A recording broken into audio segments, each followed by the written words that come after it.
上集我阿拉同埋金玲帶大家睇咗靚靚嘅花海同埋風車村。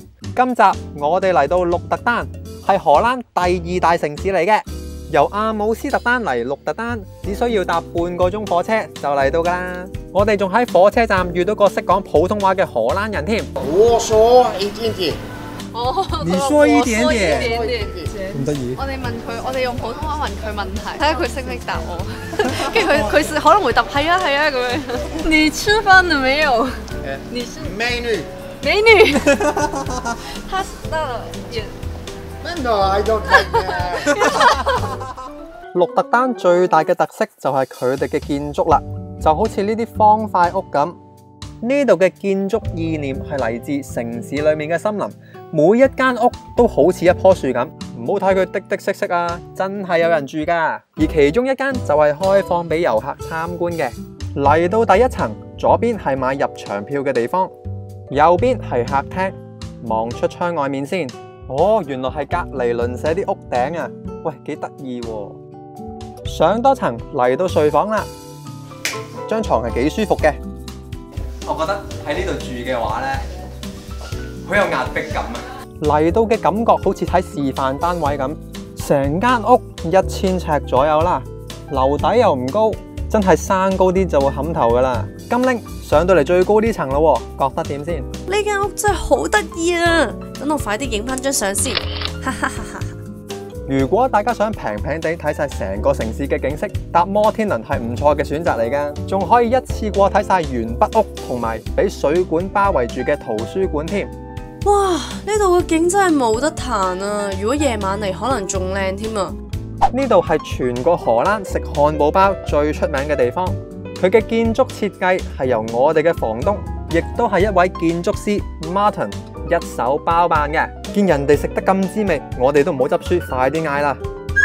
哇，小心啲啊！試呢個攞過獎嘅，點樣咬咧？呢個堅有黑松露喎，呢個真係好香黑松露喎，超正喎！呢個唔怪之攞獎啦。喺夜晚唔知道有咩好做，嚟呢個商場行下街啦。而最特別嘅呢，就係個天花板啊，有幅好靚嘅畫喺度噶。至於商場賣嘅嘢唔算好特別，不過如果你想試下地道嘅欺凌魚都冇問題嘅。我食到日本刺身嘅味喎，我覺得要點華沙比咯呢個。鹿特丹嘅一日遊差唔多嚟到尾聲啦，去到車站見到人哋彈琴，我一時技癢添。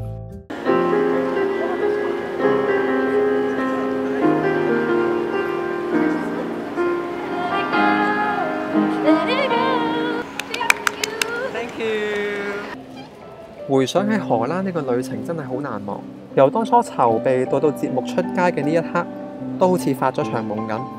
旅行嘅意義唔係淨係在於你去咗嗰個地方影咗幾張相就算，而係你認識過嘅每個人，發生過嘅每件事，識過嘅人可能唔會再見，但係回憶會長存喺大家心入面。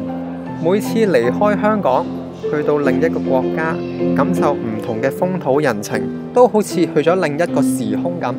旅途中遇到嘅困難都會令自己成長唔少，認識自己更加多，見識過世界嘅天高海闊，就會知道自己有幾渺小。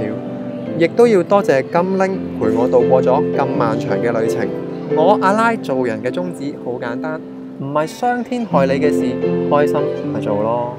喺阿姆斯特丹火車站離開嘅時候，我見到部琴，於是即興彈咗首《海闊天空》，希望我可以藉住呢首歌啟發到大家啦。